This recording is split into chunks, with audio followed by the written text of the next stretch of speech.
o sonho dele era chegar à medicina, à ortopedia. E um dos primeiros sonhos que eu realizei foi ir num show de rock.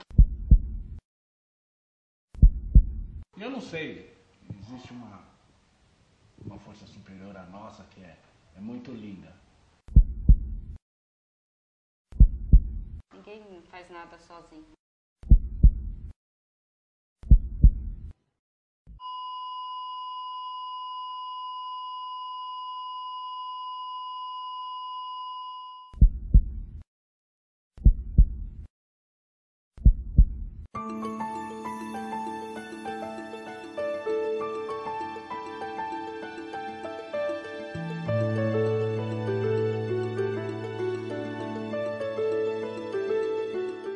O Maicon, ele era assim, ele era um jovem, que ele gostava muito de viver, ele gostava muito de praticar esporte, né? Fazia bastante esporte e era um jovem que tinha uma vida ativa.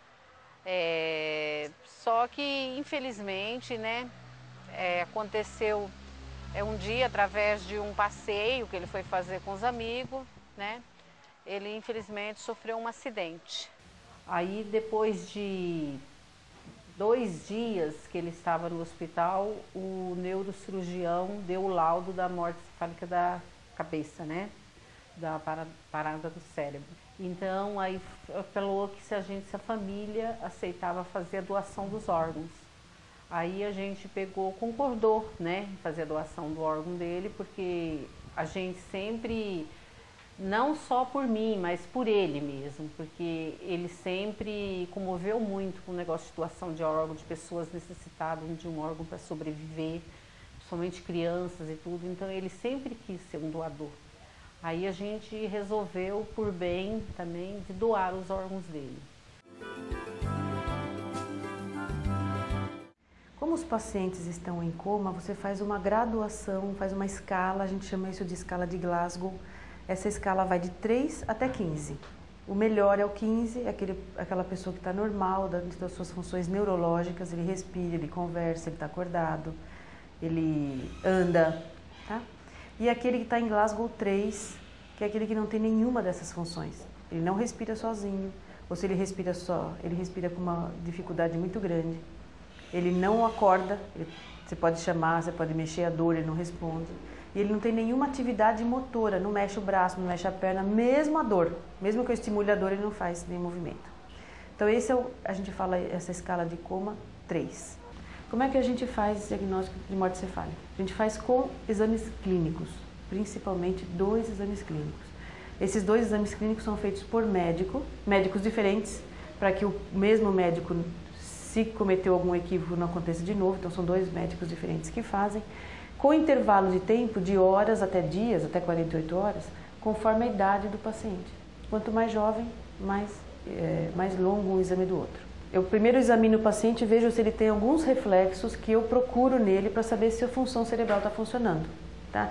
Eu vejo se o olho dele mexe, eu vejo se ele respira, eu vejo se ele pisca.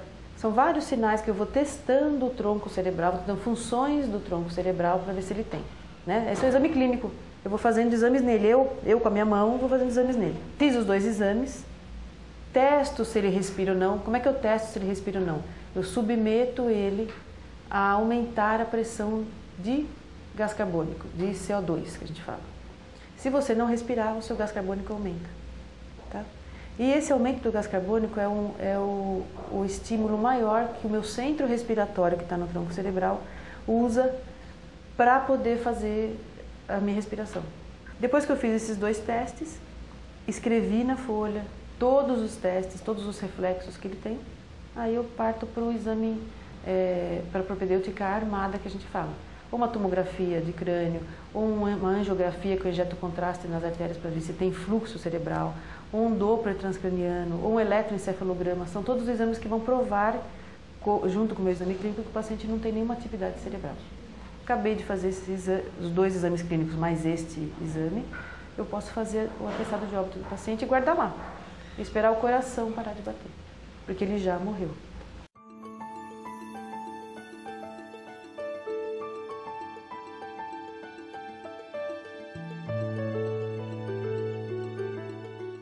existe toda uma técnica, por isso até que a gente orienta o hospital nem comentar nada sobre doação, porque as pessoas não sabem como falar.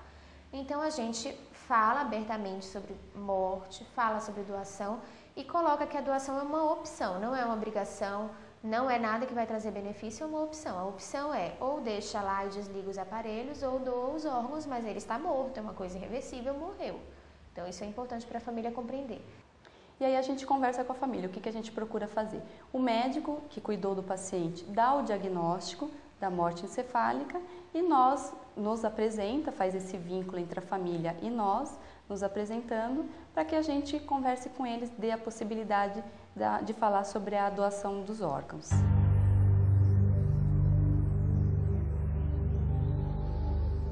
Então, geralmente, quando um órgão chega para a gente, um laboratório de imunogenética, ele faz testes de compatibilidade com os pacientes inscritos em fila e os pacientes que têm uma compatibilidade mais próxima, tanto de tipagem sanguínea quanto desse HLA que eu falei, eles são convocados para transplante.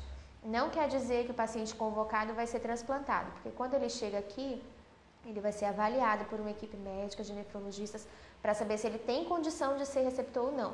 Muitos pacientes acham que o transplante é uma maravilha, a melhor coisa do mundo. O transplante é uma coisa muito boa, mas para pacientes bons também. Então não adianta o paciente estar com problemas cardíacos, problemas vasculares graves, já teve um derrame prévio, tem uma opção de outras comorbidades que o transplante não vai fazer bem a ele.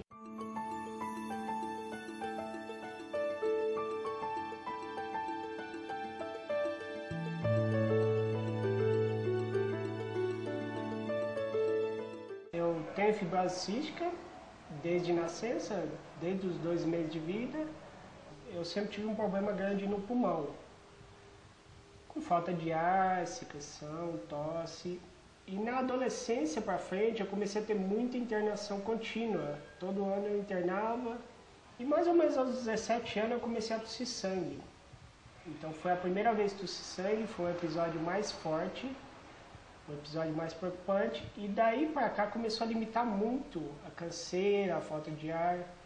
Quando eu fiz 20 anos, eu já estava bem mais grave e já comecei a usar oxigênio para dormir, porque o coração começou a forçar. Então eles recomendaram utilizar o oxigênio à noite para não forçar tanto o coração, mas a saturação já era muito baixa. Quando a médica me falou a primeira vez de fazer um transplante pulmonar, eu fiquei com aquele baque, aquela notícia, puxa, é um transplante, mas como é isso, né? Fica meio pesado na sua cabeça. Fui, falei para meus pais ficaram abalados também.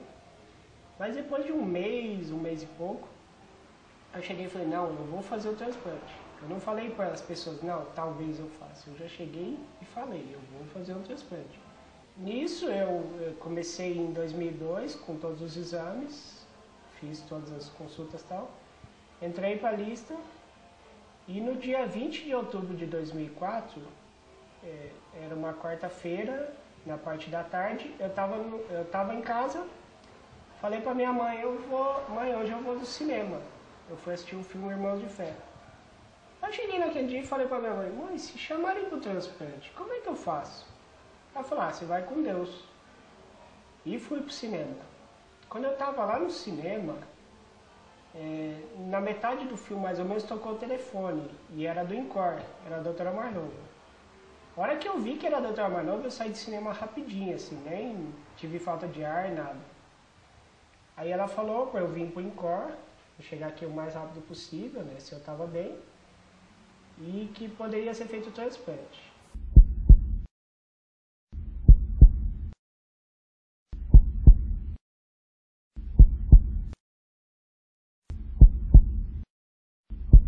Numa consulta com a pneumologista, após a gente verificar uma radiografia, ela notou que tinha alguma coisa diferente, ou seja, a parte cardíaca, o coração. Ela achou que o coração estava um tanto quanto grande e ela sugeriu que eu fizesse um ecocardiograma. Aí eu fiz o ecocardiograma no mesmo dia, aí no dia seguinte voltei, para a gente ver qual foi o resultado, e aí optou-se para fazer uma retinocardiograma. fiz o retinocardiograma e de imediato pegamos o laudo. Aí o Dr. Marcelo Cortese pediu para que eu sentasse, que ele precisava falar comigo um assunto sério. Aí sentamos e ele veio com a notícia. Rápido, sucinto, preciso e objetivo. Você tem um problema cardíaco e esse problema cardíaco para ter uma solução, é o transplante. Vim para casa arrebentado. Com aquela coisa do transplante, né? E de repente em janeiro, do nada, ele recebeu um telefonema, ainda tarde, já era quase 10 horas da noite. E eu ainda fui buscar ele, que ele estava conversando com o vizinho. Eles estão ligando do INCOR e você precisa retornar, né? Ah, o senhor não está na fila do transplante? Falei, tô. Ah, então o senhor pode vir que o coração está aqui.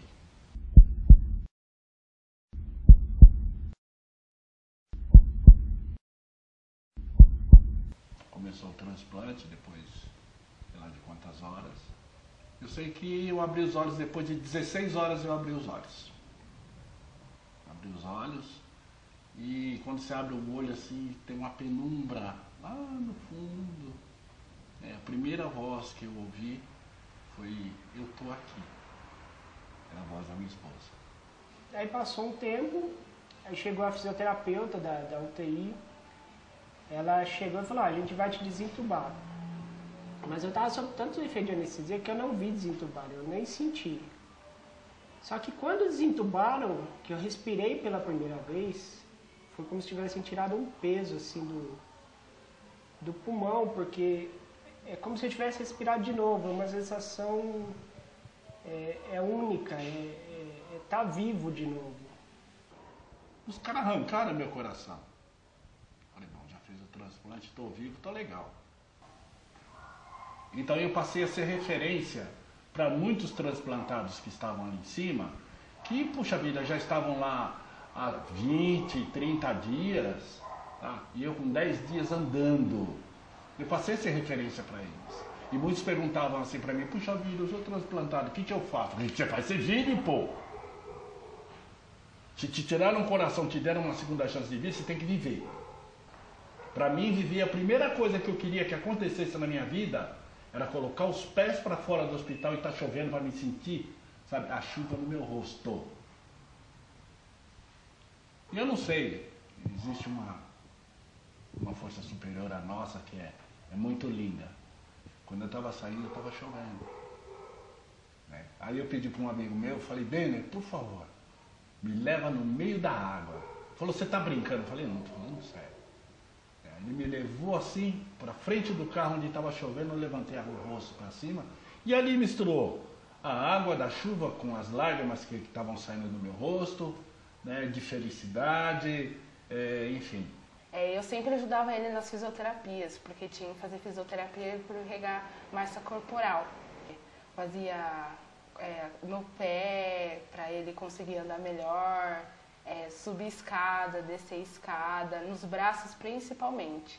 Quando eu chegava da escola, de tarde, eu preparava um tempo só para ele e a gente fazia a parte da fisioterapia, que era pegar uma garrafa de PET de 2 litros e a gente subia. Ele chorava demais, eu lembro que ele chorava muito e uma coisa que eu sempre falava, vamos pai, vamos, você vai conseguir. Então ela empurrava meu braço. E eu, na verdade, eu sentia tanta gana de tudo aquilo que estava acontecendo, era minha filha que estava me ajudando. Pô. Sabe, eu falo, não pode ser assim. Eu tenho que ser muito mais que isso. Então a fisioterapia que deveria ter durado, normalmente por 20 dias, tá? Em 10 dias eu estava conseguindo já levantar 5 quilos com uma mão só. Através da ajuda da minha filha, lógico, e da minha vontade de viver e de vencer. Foi indo gradativamente, a dor foi passando, você começa a respirar melhor, você começa a querer realizar seus sonhos. Eu sempre, antes do transplante, eu via meus colegas ir para um show de rock, eu falava, putz, eu queria tanto ir, mas eu não aguentava ficar no show pulando. E um dos primeiros sonhos que eu realizei foi ir num show de rock, com 8 meses de transplante. Eu cheguei para os médicos e falei, eu posso ir? Eles falaram, pode, não tem problema. E quando começa o show e começa a primeira música, e foi a primeira banda, foi o Tijuana. Eu até encontrei com eles no evento do Cor e falei até para eles.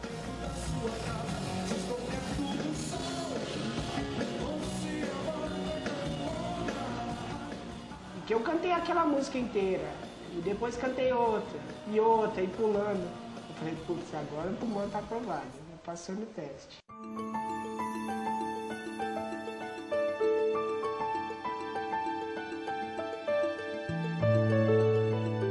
Todo mundo na vida busca realizar um sonho.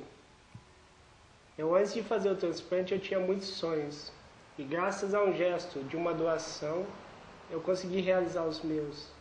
A nobreza que existia nesse ato da doação de órgãos, a dificuldade que existia nesse ato, porque é a hora que você está tirando tudo daquela família, você ainda vem e pede mais um pouco. Então, assim, estou te dando uma notícia ruim, mas eu vim ainda te pedir, né? Ou vim te oferecer uma opção de você doar órgão. É complicado. Mas eu vejo da seguinte maneira, existe sim aquele tabu de você não doar. Então eu não posso chegar para a pessoa ou para a família falando, não, você tem que doar. Não, eu não posso fazer isso. Ela tem que se conscientizar. Então, por que não igual do meu filho? Por que não saber que o coração do meu filho está batendo dentro de outra pessoa, de outro ser, dando vida a outro ser? Tem um pulmão batendo dentro de outra pessoa. Então, por que deixar isso tudo se acabar? Não tem necessidade, porque o nosso corpo é matéria. É bom aproveitar dele o que temos bom para dar para as pessoas, né? Então, já que se a pessoa, se tem condições, se tem alguma morte com condições de doar os órgãos, por que não doar? Doa a vida para outras pessoas. É uma forma da metade, não totalmente, mas é uma forma de um pouco daquela pessoa continuar vivo. Em outra parte, não sei do mundo, de onde, mas continua vivo.